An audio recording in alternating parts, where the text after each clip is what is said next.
Shalom, Shalom, Om Swastiastu, Namo Buddhaya, salam kebajikan bagi kita semua.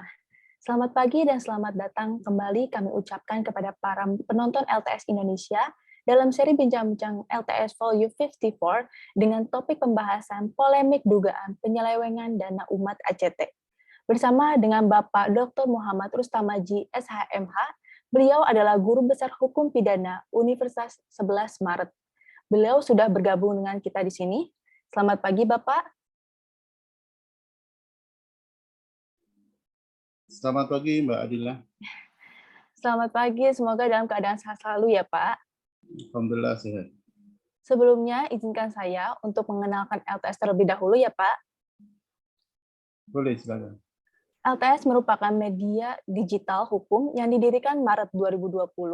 LTS setiap harinya memberikan informasi-informasi hukum melalui sosial media. Selain itu, terdapat diskusi hukum, serta membuka kelas intensif hukum. Seri bincang-bincang hari ini akan berdiskusi lebih dalam tentang perbincangan mengenai ACT di kalangan masyarakat, di mana adanya dugaan dana sosial yang disalahgunakan untuk kepentingan pribadi, hingga isu pembiayaan aktivitas terlarang.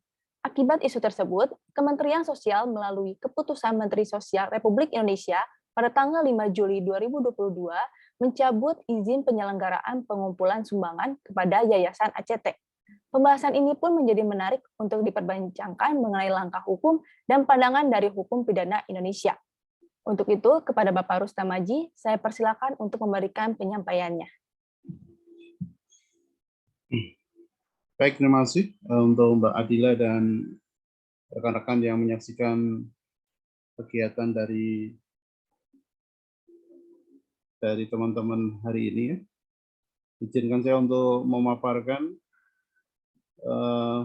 yang sudah diminta oleh teman-teman LTS. Jadi saya share screen dulu berkenaan dengan pembicaraan kita pagi hari ini.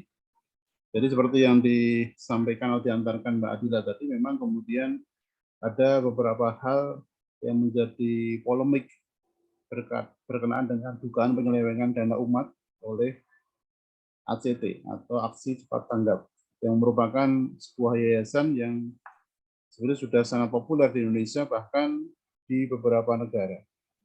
Nah, saya sangat disayangkan berkenaan dengan hal tersebut, ya. Meskipun kita harus menjunjung tinggi asas praduga tidak bersalah. Namun demikian tentu ada hal-hal yang perlu dicermati berkenaan dengan hal tersebut, berkenaan dengan apa yang kemudian dikhawatirkan atas kondisi yang saat ini sedang meriah. Dan pada kesempatan pagi hari ini memang kemudian kita akan bicarakan setidaknya ada 4 poin ini mengenai regulasi di Indonesia yang mengatur tentang aksi cepat tanggap dan yayasan-yayasan jenis, kemudian latar belakang isu penyelewengan dana umat ACT, kemudian langkah hukum perangan ACT maupun pencabutan izin ACT oleh Kemensos, dan juga penyaluran dana yang tepat bagi masyarakat. Nah, mengenai pokok-pokok bahasan ini, kita akan lihat dulu mengenai regulasi terkait aksi cepat tanggap yang merupakan yayasan, maupun kemudian kita kenal dengan semacam lembaga filantropi gitu ya. Filantropinya masyarakat Indonesia bisa saja. Kemudian mencoba menghubungkan antara para donatur, para filantropi dengan masyarakat yang membutuhkan, saudara-saudara kita yang membutuhkan. Baik bukan hanya di Indonesia, tapi juga di 26 negara yang lain, seperti yang selama ini dipublikasikan. Nah, kalau kemudian kita mencermati Undang-Undang Nomor 6 Tahun 61 tentang pengumpulan uang atau barang, kemudian tadi juga disebutkan berkenaan dengan kasus ini, karena kemarin Yayasan ACT ini, para pengurusnya dipanggil oleh Kementerian Sosial dan terungkap ada 13,7% penggunaan operasional dari dana yang terkumpul. Padahal kemudian kalau kita lihat di pasal 6 ayat 1 PP nomor 29 tahun 80 tentang pelaksanaan pengumpulan sumbangan, itu maksimal hanya 10%. Dan terungkap pula misalnya meskipun ini masih dikatakan sebagai data intelijen, tetapi kemudian tersebar luas dari PPATK mengindikasikan ada dana-dana para filantropis, para donatur yang kemudian tidak langsung sampai kepada orang yang berhak, tapi diputar dulu sebagai kegiatan bisnis. Nah, ini juga melanggar pasal 4 berkenaan dengan PP nomor 29 tahun 80 tersebut, bahwa lembaga-lembaga amal tidak seharusnya dan bahkan tidak boleh melakukan kegiatan bisnis di dalamnya menggunakan dana-dana yang dikumpulkan dari masyarakat. Nah, sebagai bentuk dari badan hukumnya, yaitu sebagai sebuah yayasan, tentu ACT ini punya kewajiban juga untuk memerhatikan undang-undang yayasan. Ini nanti berkaitan dengan misalnya kalau ada dugaan, selama ini kan mungkin Bareskrim atau Detasemen Densus 88 dan Khusus 88 masih malu-malu ya berkenaan dengan proses yang dilakukan, bahwa ACT memang kemudian selama ini tidak terindikasi sebagai organisasi teror, tetapi yang disampaikan oleh LPS berkenaan dengan pusat PPATK itu mengatakan bahwa ada aliran dana yang kemudian disebut suspicious transaction report atau aliran dana mencurigakan, yang kemudian bisa saja itu juga berkaitan dengan undang-undang tindak pidana pencucian uang. Nah, tentu kalau ada undang-undang tindak pidana pencucian uang, bisa juga nanti regulasi-regulasi berkaitan dengan kasus yang sedang mendapat perhatian masyarakat ini juga paling sederhana nanti bisa ditelaah apakah kemudian pasal-pasal tentang penipuan, penggelapan itu bisa diterapkan. Pasal 378, 372 itu bisa dilakukan. Nah, kalau kemudian proses penyidikannya mengarah ke sana, tentu serangkaian bahasan kita ini tentu akan menjadi sebuah kerangka hukum yang kemudian bisa dilakukan untuk menjerat apa yang dilakukan oleh ACT ini. Baik Undang-Undang nomor 6 tahun 61, PP nomor 29 tahun 80, Undang-Undang Yayasan, KUHP, maupun Undang-Undang Tindak Pidana Pencucian Uang. Atau bahkan nanti misalnya ada aliran dana yang kemudian terafiliasi dengan tindak pidana terorisme, bisa jadi Undang-Undang Tindak Pidana Terorisme maupun pembiayaan tindakan terorisme bisa diterapkan juga. Nah, ini yang kemudian menjadi poin kedua kita, bahwa semula memang hanya persentase yang jadi persoalan, tapi mengingat pelanggaran yang kecil saja sudah dilakukan, apalagi di tahun lalu 2021 itu dana yang dikelola mencapai 462 miliar, yang kemudian itu menjadi dana yang jauh lebih besar misalnya dibanding dengan rumah zakat 224 miliar, dompet duafa 375 miliar. Nah, ACT ini sampai 462 miliar. Kemudian tentu menjadi hal yang pertanyaan umum ketika kemudian bagaimana merebaknya isu penyelewengan dana umat ini. Ketika kemarin kita mencermati beberapa pemberitaan yang ada, tentu kita kali pertama mengetahui ini dari investigasi majalah Tempo yang kemudian mengungkapkan ada pendapatan-pendapatan yang fantastis, mulai dari penerimaan di tahun 2020, penerimaannya itu 373,7 miliar, tapi yang disalurkan berdasarkan audit hanya 323,8 miliar. Jadi ada 40 sekian miliar yang kemudian dikatakan menjadi dana operasional. Setelah kemudian dilakukan pemanggilan pengurus pusat ACT kepada oleh Kemensos, kemudian terungkap bahwa 2017 sampai 2021 itu kemudian dana operasionalnya mencapai 13,7%, yaitu kemudian melanggar ketentuan pasal 6 ayat 1 tadi, PP nomor 29 tahun 80. Nah, dari sini kemudian muncul laporan PPATK aliran dana yang mencurigakan atau suspicious transaction report. Meskipun suspicious transaction report itu kalau terkonfirmasi ya tentu bisa saja tidak berujung kejahatan.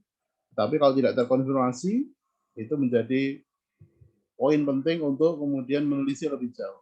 Nah, di antara laporan-laporan PPATK ini yang kemudian menarik perhatian masyarakat adalah karena ada oknum transaksi yang kemudian melibatkan oknum yang terakreditasi, orang yang pernah dilakukan pidana, bahkan pidana terorisme, dan terafiliasi dengan Al-Qaeda. Nah, ini yang kemudian menjadi poin yang kemudian penting untuk kemudian PPATK bekerjasama dengan Densus 88 maupun Komisi Pemberantasan Terorisme yang kemudian harus membuktikan kalau memang hal tersebut merupakan aliran dana yang mencurigakan, bahkan masuk ke ranah pidana, yaitu pendanaan teroris. Nah, ini tentu menjadi sebuah tamparan keras bagi termasuk Kementerian Sosial untuk kemudian dipertanyakan pengawasan selama ini yang dilakukan. Nah, ketika kemudian ada keputusan Menteri Sosial Republik Indonesia nomor 133/HUP/2022 tanggal 5 Juli 2022 yang menghentikan atau mencabut izin untuk pengumpulan uang atau barang itu, tentu langkah ini adalah langkah preventif atau langkah pencegahan untuk melaksanakan proses selanjutnya.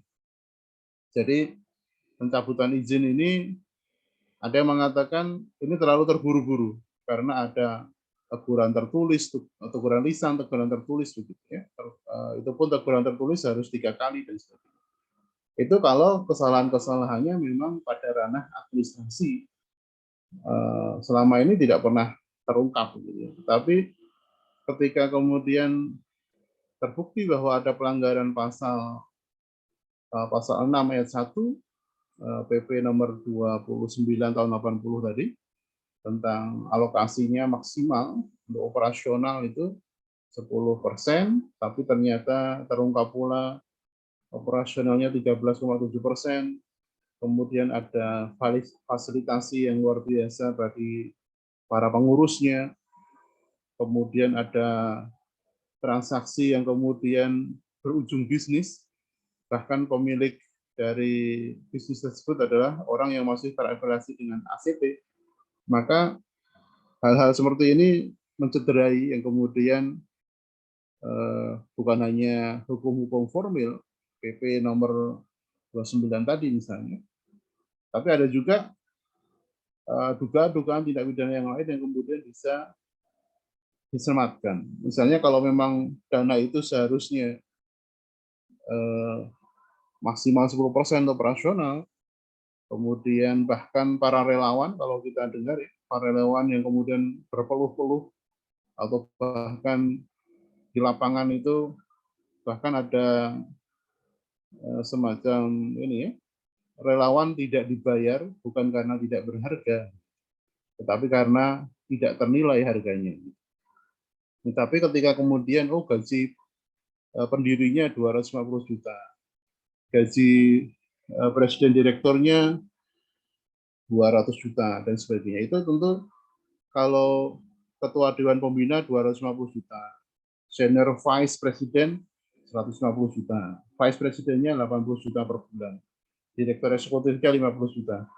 Tentu para relawan yang selama ini berpeluh-peluh di lapangan dan dikatakan seperti karena tidak dibayar karena tidak ternilai, ini namanya juga justru tidak dihargai karena sama sekali tidak dinilai gitu. Nah, ini yang kemudian menjadi sebuah ironi begitu. Kalau kemudian selama ini sudah dilaporkan ada penerima manfaat dari ACT ini 46.979.696, donaturnya 462.056 orang, relawannya ada 747 orang gitu. Bahkan negara jangkauannya mencapai 76 negara. Tentu hal tersebut menjadi sebuah prestis gitu. Bahkan prestasi. Tapi kalau kemudian ternyata ada masalah kepantasan, kepatutan yang kemudian dilanggar, tentu hal ini membuat hal-hal yang semula menjadi baik menjadi sebuah hal yang harum begitu ya. Seperti semerbak bunga sekarang menjadi hal yang kemudian dipertanyakan oleh masyarakat. Nah, ketika kemudian apa langkah hukum yang bisa dilakukan? Sekali lagi, isu yang sedang kita bicarakan ini berada pada ranah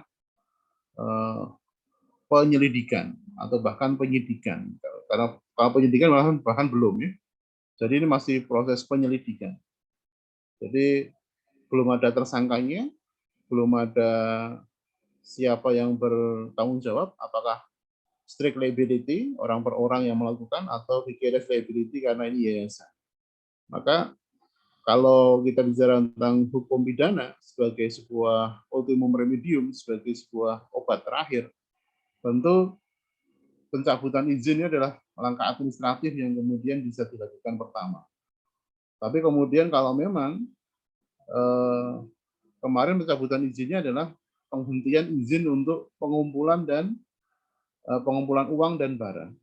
Tetapi ada semacam kengeyelan ya bahwa kami akan terus bergerak menyalurkan amanah yang sudah diberikan. Nah, kalau menyalurkan sebenarnya kalau yang namanya pencabutan izin itu yang mencakup semuanya. Bahkan kalaupun ada uang atau barang yang kemudian dibekukan oleh PPATK gitu ya, yang bekerja sama dengan penegak hukum, tentu pembekuan itu menjadi sebuah status quo, status kekinian yang kemudian tidak boleh diintik sampai nanti dibuktikan apakah dugaan tersebut benar atau tidak. Maka langkah-langkah hukum yang harus dilakukan oleh penegak hukum tentu ada pengumpulan bahan keterangan, pengumpulan data, dan juga penyidikan kalau kemudian ada ranah-ranah hukum pidananya. Misalnya pada kasus kerjasama dengan Boeing ya, ketika ada korban Lion Air waktu itu. Mungkin dia menerimanya adalah dari dananya Boeing, hal yang kemudian wajar. Tetapi kalau kemudian ada sebagian dana yang kemudian dikelola oleh ACT tidak langsung diberikan kepada korban Lion Air misalnya, maka tentu itu perlu dikumpulkan bahan keterangan maupun pengumpulan datanya sehingga kalaupun dilakukan penyidikan, apakah itu terjadi penipuan, gitu ya. Penipuan itu berarti harus ada kondisi yang membuat seakan-akan tidak benar sesuai dengan kondisinya. Atau ada bujuk rayu, ada tindakan-tindakan aktif dari pelaku kepada korbannya. Atau kemudian penggelapan. Penggelapan berarti dana yang diberikan Boeing misalnya, berkenaan dengan kasus Lion Air itu kemudian tidak disalurkan sebagaimana mestinya. Demikian juga dari para filantropis yang kemudian menyalurkan dananya dan sebenarnya tidak membutuhkan apa-apa, tetapi kemudian yang penting amalnya nyampe itu. Tapi ternyata digunakan untuk hal-hal yang tidak semestinya, tentu itu membutuhkan sebuah pengumpulan bahan keterangan maupun data, sampai nanti kalau ada orang yang harus bertanggung jawab atas penipuan, penggelapan, atau bahkan pencucian uang, maka harus ada proses penyidikannya. Ini bisa dilakukan oleh penegak hukum, baik itu penyidik Polri, penyidik PPNS, bahkan KPK kalau ada indikasi korupsinya. Kemudian proses penegakan hukum itu di-backup penuh oleh PPATK sebagai pusat analisis, pusat pelaporan analisis transaksi keuangan. Nah, mulai dari core crime-nya apa, atau tindak pidana asalnya apa, sampai kemudian secondary crime, atau perbuatan lanjutan sebagai bentuk pencucian uangnya, apakah ditempatkan di PJK, penyedia jasa keuangan, perbankan maupun non-perbankan, baik itu placement, layering, integration-nya, sampai kemarin misalnya, ada pembelian untuk cicil rumah, gitu, misalnya, untuk membeli mobil mewah, misalnya. Maka itu tahapannya bukan hanya placement, penempatan, bukan hanya layering, kemudian mentransfer sehingga dihilangkan jejaknya. Bahkan kalau ada dugaan integration, pembelian sebuah aset dari dana-dana yang dikelola tadi, tentu itu mulai dari penggelapan bisa sampai ke pencucian uang. Nah, ini yang kemudian bisa dilakukan. Nah, terakhir misalnya berkenaan dengan penyaluran, ya, penyaluran dana secara tepat. Tentu ini ada langkah-langkah yang kemudian harus dilakukan oleh para penegak hukum, ya, maupun pemerintah berkenaan dengan penyaluran yang kemudian membutuhkan bukan hanya komitmen dari pemerintah, tetapi juga dari kementerian yang kemudian menunjuk atau menunjukkan sebuah langkah yang progresif. Di satu sisi kita lihat bahwa kondisi yang saat ini terjadi pada kasus yang menimpa, gitu ya, yang menimpa para ini ya, filantropis Indonesia, ya. Karena Indonesia itu kan dikenal orangnya mudah tersentuh, ya. Ini sebenarnya kasus yang kedua, kalau kita cermati, penyaluran dana secara tepat itu ya dimulai dari pengawasan, tadi salah ketik, ya.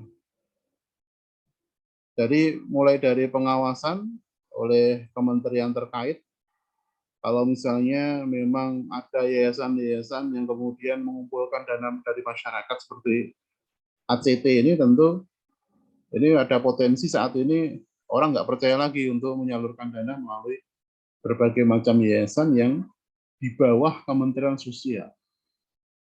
Karena sekali lagi tadi ACT adalah yayasan yang paling besar penerimaannya saat ini diperbandingkan dengan dompet duafa misalnya, atau mungkin rumah zakat.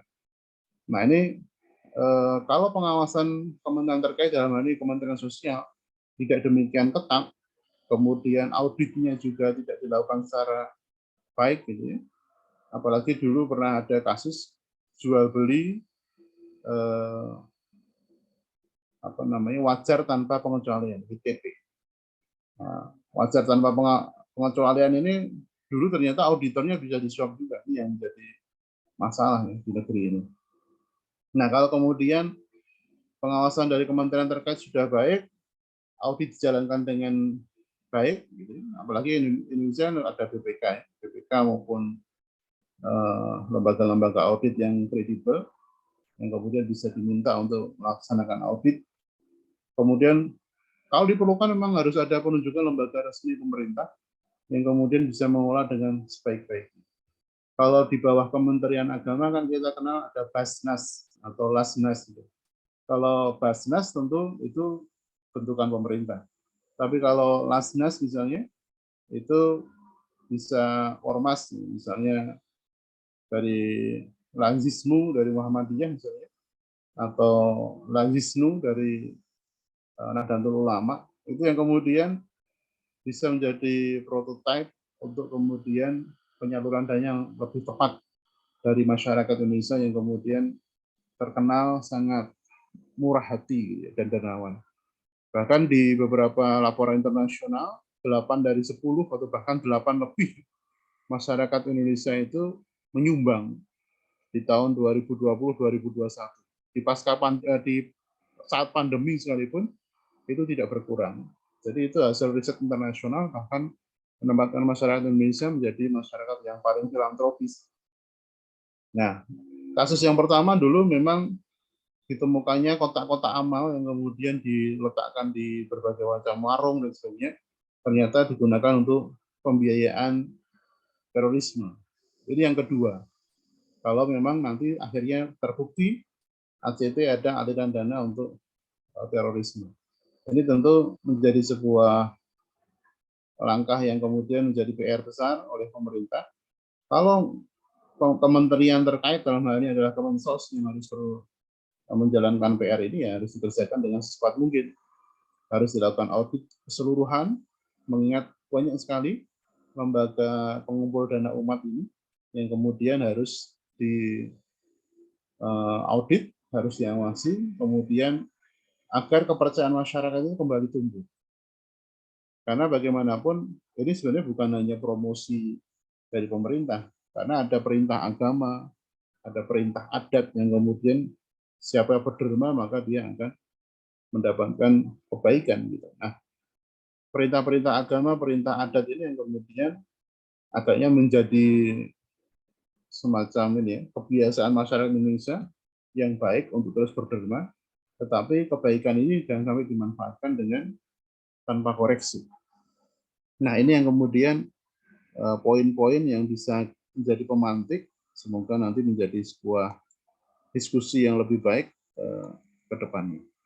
Demikian Mbak Adila untuk paparan singkat saya berkenaan dengan kondisi yang saat ini sedang ini berkenaan dengan ACT. Terima kasih. Assalamualaikum warahmatullahi wabarakatuh. Waalaikumsalam warahmatullahi wabarakatuh. Terima kasih Bapak atas materinya. Nah, sebelum kita masuk ke sesi tanya-jawab, berdasarkan penjelasan Bapak Rustam Maji tadi, bahwa penyelewengan dana dapat menjurus pada penggelapan dan pencucian uang, maka pencabutan izin adalah langkah preventif, lalu setelah itu pengawasan penegakan hukum, dan kementerian akan menunjukkan langkah yang progresif, dan penunjukan lembaga resmi pemerintah akan membangun kembali kepercayaan masyarakat untuk menyumbang kembali dananya ya Pak ya. Nah, selanjutnya ke sesi tanya jawab ya Pak. Ini saya masih agak bingung nih Pak. Hak dari penyalur sumbangan itu seperti apa sih Pak untuk dalam lembaga filantropi di Indonesia ini? Sebenarnya kalau untuk hak dari para penyumbang itu sebenarnya kan dia mendapatkan transparansi dan mendapatkan jaminan atas apa yang dia sumbangkan.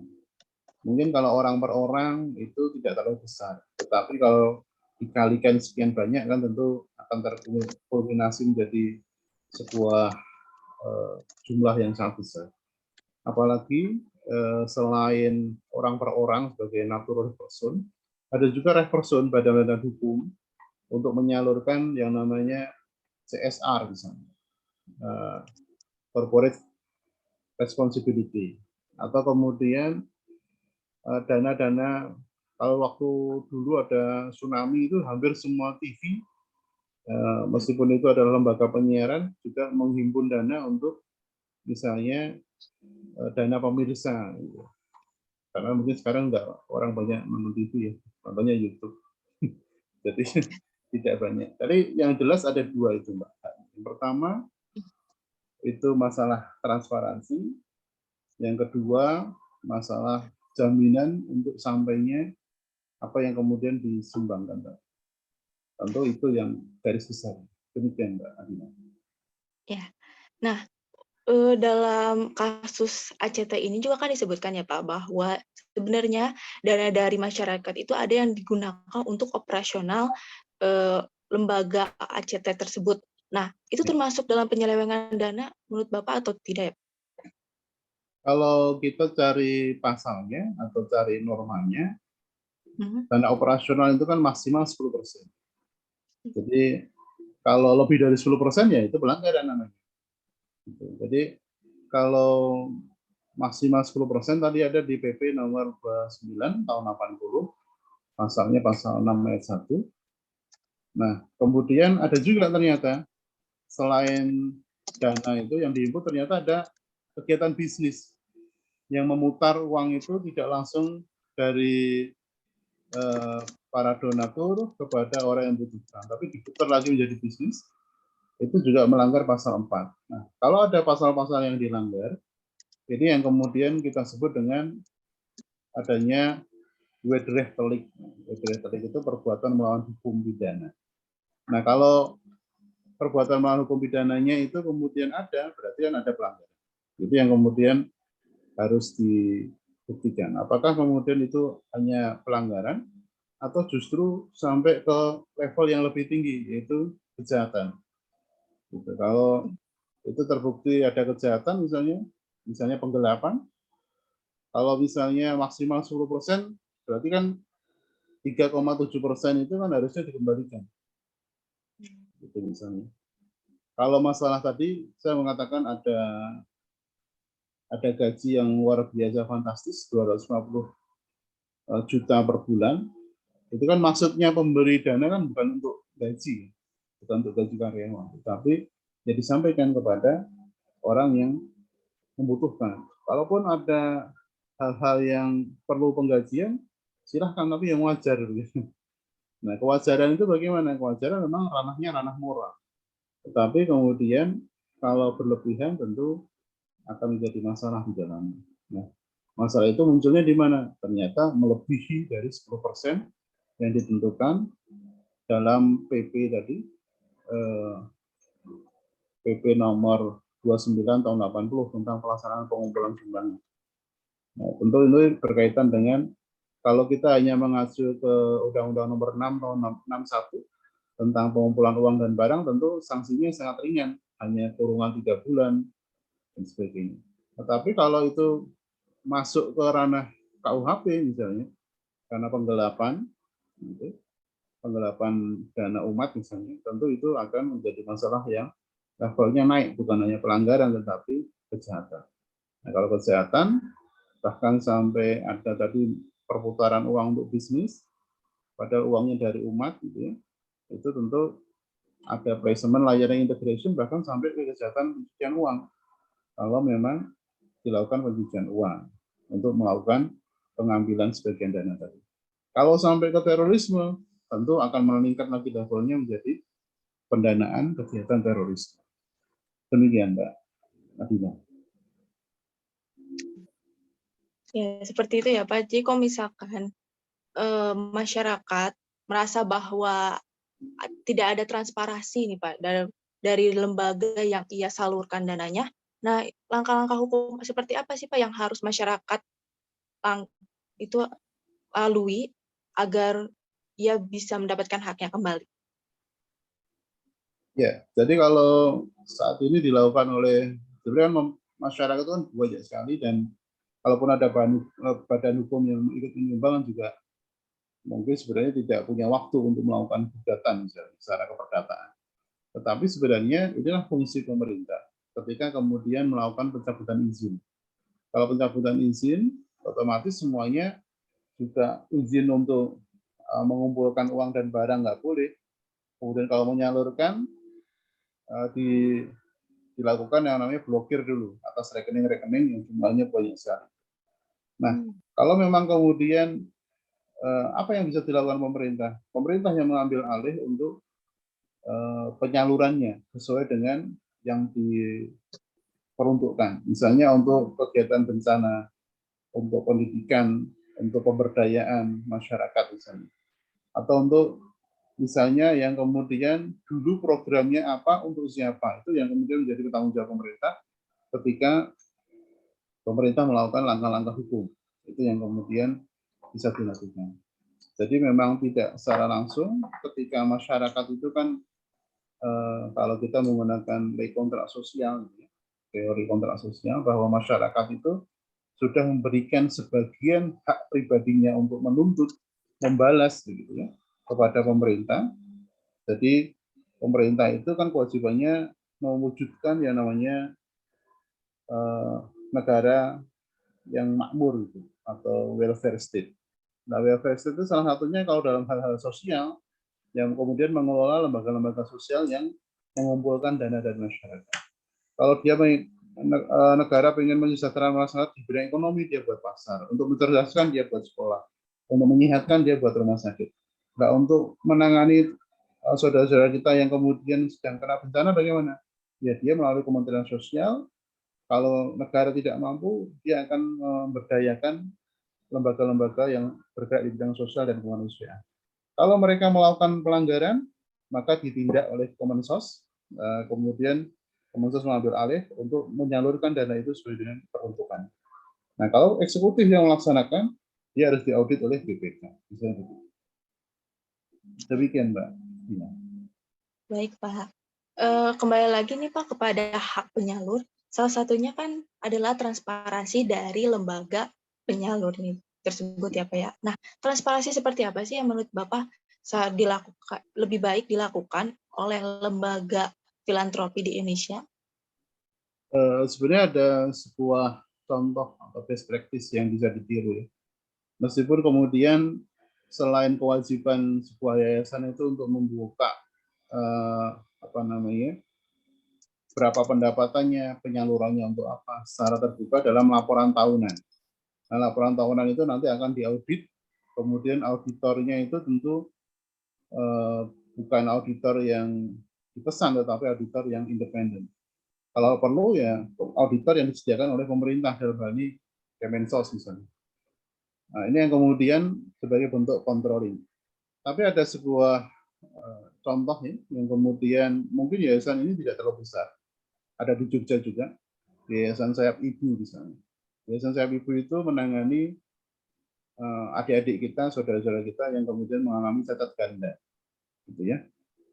Itu setiap hari kalau dia mendapatkan sumbangan apapun, misalnya sejumlah uang, dia langsung unggah ke lamannya Sayap Ibu itu.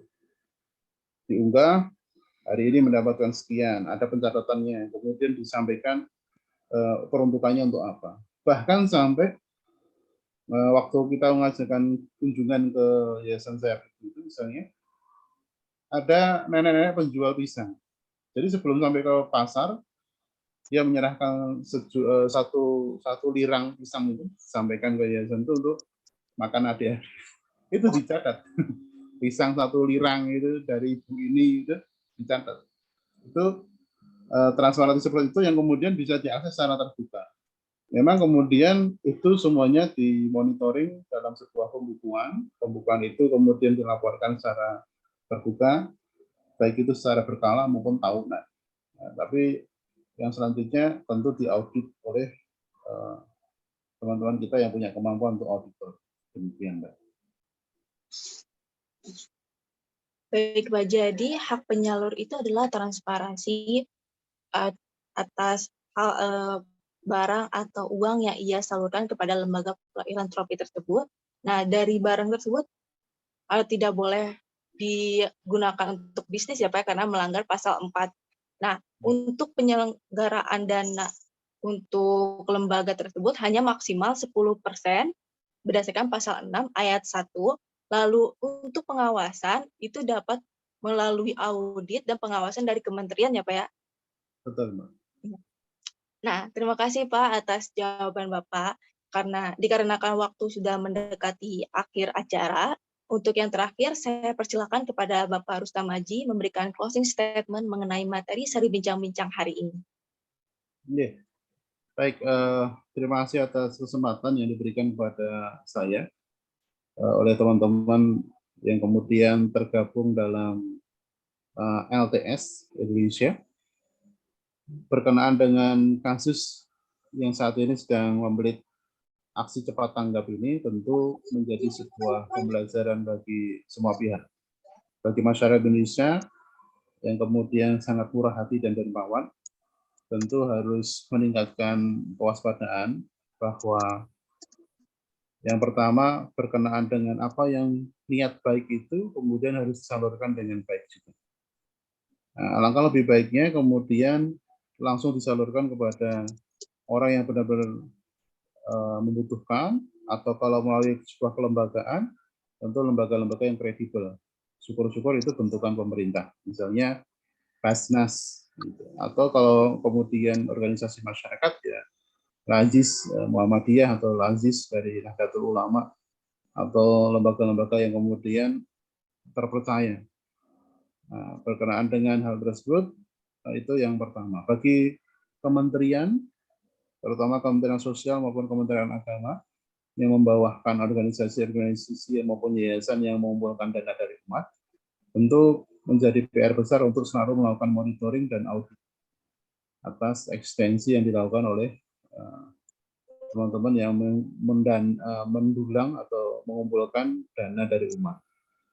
Kemudian yang ketiga, berkenaan dengan kemarin juga muncul ide dari anggota legislator bahwa perlu undang-undang berkenaan dengan ketentuan tentang pengumpulan uang dan barang dari masyarakat.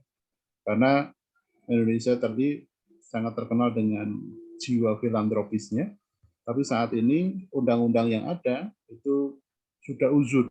Undang-undang nomor 6 tahun 61 itu sudah out of date atau obsolete.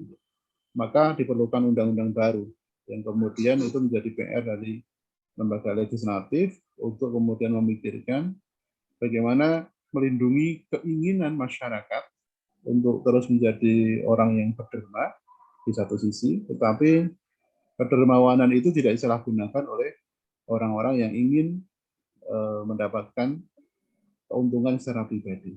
Nah, mungkin 3 poin itu yang kemudian menjadi penutup pada kesempatan siang hari ini. Semoga bermanfaat dan mohon maaf kalau ada hal-hal yang tidak berkenan. Assalamualaikum warahmatullahi wabarakatuh. Waalaikumsalam warahmatullahi wabarakatuh. Terima kasih sekali lagi Pak Bapak Rustam Maji telah meluangkan waktunya untuk menyampaikan materi seri bincang-bincang hari ini. Semoga Bapak selalu dalam keadaan sehat dan masih berkenan menjadi pemateri di acara kami selanjutnya ya Pak. Terima kasih juga kepada Bapak Ibu viewers. Ya Pak, terima kasih juga kepada Bapak Ibu viewers yang telah menghadiri seri bincang-bincang volume 54. Sebelumnya izin mengingatkan hadirin untuk subscribe YouTube official dari LTS Indonesia dan follow Instagram @LTS-Indonesia. Akhir kata, sebagai moderator, saya pamit undur diri. Wabillahi taufiq wal hidayah. Wassalamualaikum warahmatullahi wabarakatuh. Shalom, Om Santi Santi, Namo Buddhaya. Terima kasih semuanya. Mohon izin untuk live, Mbak Andi. Baik, Pak.